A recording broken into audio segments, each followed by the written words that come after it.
जैसा कि हमने नाम दिया कि पुनर्विचार चल रहा है और बहुत जैसे विजय जी कह रहे हैं देर आए दुरुस्त आए, और ये एक बहुत ही अच्छे जंक्शन पर कि चुनाव अभी थोड़ा दूर है, लगभग साल भर आसपास कह सकते हैं आप।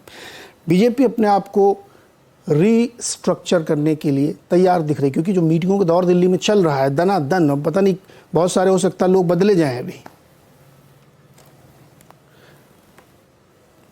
जहां तक मेरी समझ है भारतीय जनता पार्टी में और नरेंद्र मोदी के नेतृत्व में कोर्स करेक्शन की काफी क्षमता है। पिछले 9 साल में उन्होंने कई बार दिखाया है कि वो अपने रास्ते की समीक्षा कर सकते हैं, अपने आप को दी गई चेतावनियों पर गौर कर सकते हैं, अपनी छवि का पुनर्निर्माण कर सकते हैं और भारतीय जनता पार्टी के तौर तरीकों को, रणनीतियों में काफी बड़ी तब्दीली कर सकते हैं।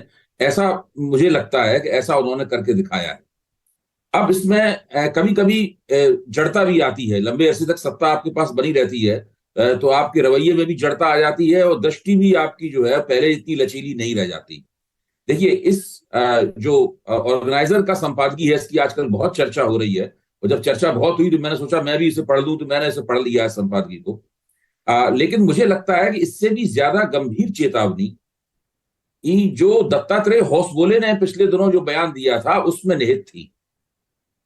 उन्होंने कहा था कि देश में कितनी महंगाई चल रही है, कितनी बेरोजगारी है, और जहां तक मुझे याद पड़ता है उन्होंने कुछ इस तरह की बात भी कही थी कि भाई आप इतने लोगों को मुफ्त अनाज दे रहे हैं, और उनकी बात से साफ लग रहा था कि ये देश अभी भी लो इनकम ग्रुप कंट्री है, और ऐसी हालत में ये जो तमाम फील गुड नैरेटिव चलाया जा रहा है इसका कोई बहुत ज्यादा असर नहीं पड़ेगा, और ये सही बात नहीं है। कुछ इस तरह की बात मोदी सरकार के प्रति सकारात्मक रुख अपनाते हुए भी उनके वक्तव्य से इस तरह की बात निकलती थी।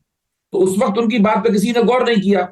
उसके बाद में हिमाचल, कर्नाटक और दिल्ली महानगर पालिका के चुनाव में पराजय हो गई, और उस पराजय में एक और बात निकल के आई है जिसका ऑर्गेनाइजर के संपादकीय में जिक्र नहीं है, और यहां भी विजय भाई ने बहुत अच्छी बात कही, बहुत अच्छी समीक्षा की उन्होंने, लेकिन उनकी बात में भी ये बात नहीं है। वो ये है कि बीजेपी की सरकारों का, बीजेपी के विधायकों का, बीजेपी के मंत्रियों का, बीजेपी के मुख्यमंत्रियों का और बीजेपी के पार्षदों का निरंतर भ्रष्टाचार और निकम्मापन। मैं आपके मंच पे ये बात पहले भी कह चुका हूं, लेकिन आपने भी कभी इसका संज्ञान नहीं लिया मेरी बात का। मैं आपसे कह रहा हूं कि इन तीनों चुनावों की पराजय में वो सारी कमियां तो हैं ही, क्षेत्रीय नेतृत्व की समस्या है और दूसरी कमियां हैं, लेकिन गवर्नेंस के स्तर पर एक बहुत बड़ा डेफिसिट दिखाई पड़ता है। जब 2014 में नरेंद्र मोदी सत्ता में आए थे, उसके बाद से धीरे धीरे एक विश्वास पब्लिक में जा रहा था कि बीजेपी की सरकारें 100% तो कोई अच्छी गवर्नेंस नहीं करता है, लेकिन दूसरी राजनीतिक पार्टियों के मुकाबले उनकी सरकारों की गवर्नेंस थोड़ी बेहतर होती है। लेकिन ये जो ग्राफ है ये पिछले दिनों बहुत तेजी के साथ गिरा है, और ये तीन जो एक के बाद एक जो पराजय हुई है, गुजरात में जीत कैसे हुई वो एक अलग बात है, उसकी चर्चा की जा सकती है, लेकिन ये जो 3 पराजय हुई है इसमें इसका एक बहुत महत्वपूर्ण रोल है, और भाजपा और राष्ट्रीय स्वयंसेवक संघ दोनों इस बात को स्वीकार नहीं कर रहे हैं कहीं भी। तो जब तक वो इस बात को, मेरे ख्याल से ये बहुत मर्म है, मतलब अच्छा नेता होता तो क्या कर्नाटक जीत जाते? मेरा कहना है अच्छा नेता होता तो क्या हिमाचल प्रदेश में चुनाव जीत जाते? जनता इतनी नाराज थी।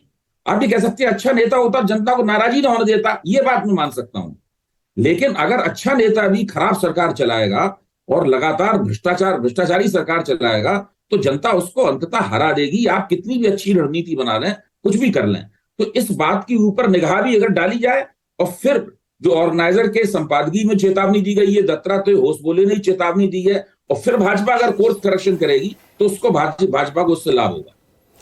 नहीं अभय जी, ये बात आपकी सही है। देखिए, जब भाजपा की जो भी सरकारें रही हैं अब तक, या अभी हाल फिलहाल की जो है 10, 15, 20 सालों की, एक सेंट्रलाइज सिस्टम चलता है वहां पे, और उस सेंट्रलाइज सिस्टम के अंदर एमपी एमएलएज की बहुत चलती है। क्या भ्रष्टाचार कैसे कर लेंगे?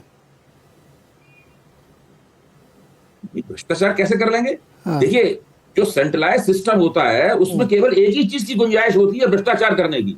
हाँ। बाकी और कुछ करने की गुंजाइश नहीं, अच्छा काम करने की गुंजाइश उसमें नहीं होती है, क्योंकि आपकी जो पॉलिटिकल एजेंसी है, जो बहुत ही ज्यादा, जो पार्टी कुछ नेताओं द्वारा या कुछ अत्यंत लोकप्रिय नेताओं द्वारा, से इंदिरा गांधी ने कांग्रेस को कैप्चर कर लिया था और क्षेत्रीय नेताओं का जुलूस निकाल दिया था इंदिरा गांधी ने, उसका नतीजा क्या हुआ? उसका नतीजा क्या हुआ कि दूसरे तीसरे चौथे स्तर पर कांग्रेस में बड़े पैमाने पर भ्रष्टाचार का बोलबाला होता चला गया, और उसका जो संकलित परिणाम निकला वो मनमोहन सिंह सरकार की बुरी तरह पराजय में 2014 में निकला, काफी दिनों के बाद में।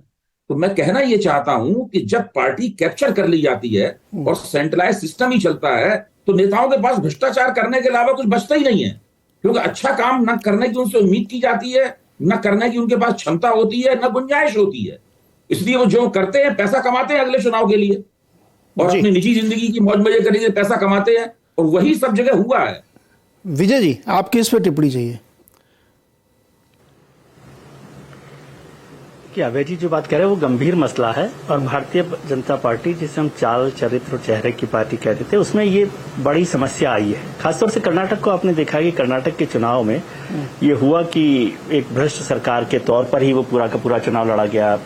पीसीएम का जो कैंपेन था वो लगातार रहा, और आपकी बात ठीक है कि अब केंद्र की जो सेंट्रलाइज जो सिस्टम है उससे बहुत सारा काम मौका नहीं मिलता, लेकिन उसमें ये बात ठीक है कि जब वहां पर मौका नहीं मिलता तो आपसे उम्मीद ही नहीं की जा सकती कि आप क्या करेंगे। आप एक तरह से अनअकाउंटेबल है, अकाउंटेबिलिटी आपकी कोई नहीं है, तो फिर जिसको जो मौका मिलता है वो करता है। लेकिन अच्छा लीडर हो, मुझे लगता है मूल समस्या अच्छे लीडर की है, और अच्छा लीडर में ये शामिल है।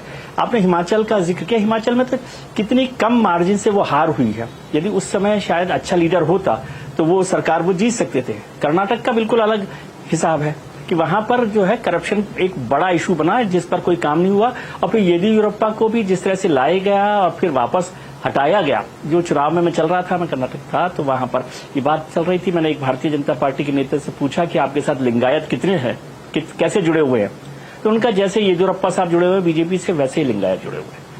तो एक बड़ी मजबूत लीडरशिप नहीं होना भी एक बड़ा कारण होता है, और यदि बड़ा लीडर होता है तो करप्शन के इश्यूज को भी थोड़ा सा सेटल डाउन किया जा सकता है, या उसके अलावा जो दूसरी चीजें हैं उन पर भी काम करके चुनाव जीता जा सकता है।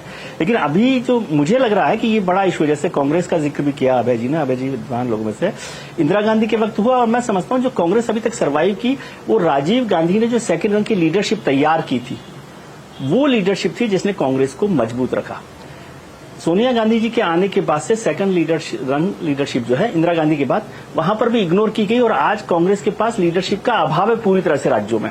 उस वजह से वो पूरा संगठन कमजोर हो गया, और यही नुकसान, यही चिंता भारतीय जनता पार्टी को है कि ये जो नुकसान होगा आगे 10 सालों में, आप अभी मत सोचिए, आगे 10 सालों में भारतीय जनता पार्टी के लिए लीडरशिप बड़ा क्राइसिस होने वाला है। स्टेट लेवल पर, रीजनल लीडरशिप में हो रहा है, और सेंट्रल में भी हो रहा है। सेंट्रल में आज आपके पास बहुत मजबूत नाम नहीं है, तो ये सारी चिंताएं हैं। भ्रष्टाचार एक बड़ा इशू होता है, लेकिन भ्रष्टाचार को भी एक बड़ा नेता दोनों तरह से कर सकता है, पहला कंट्रोल करके और दूसरा उसको मैनेज करके।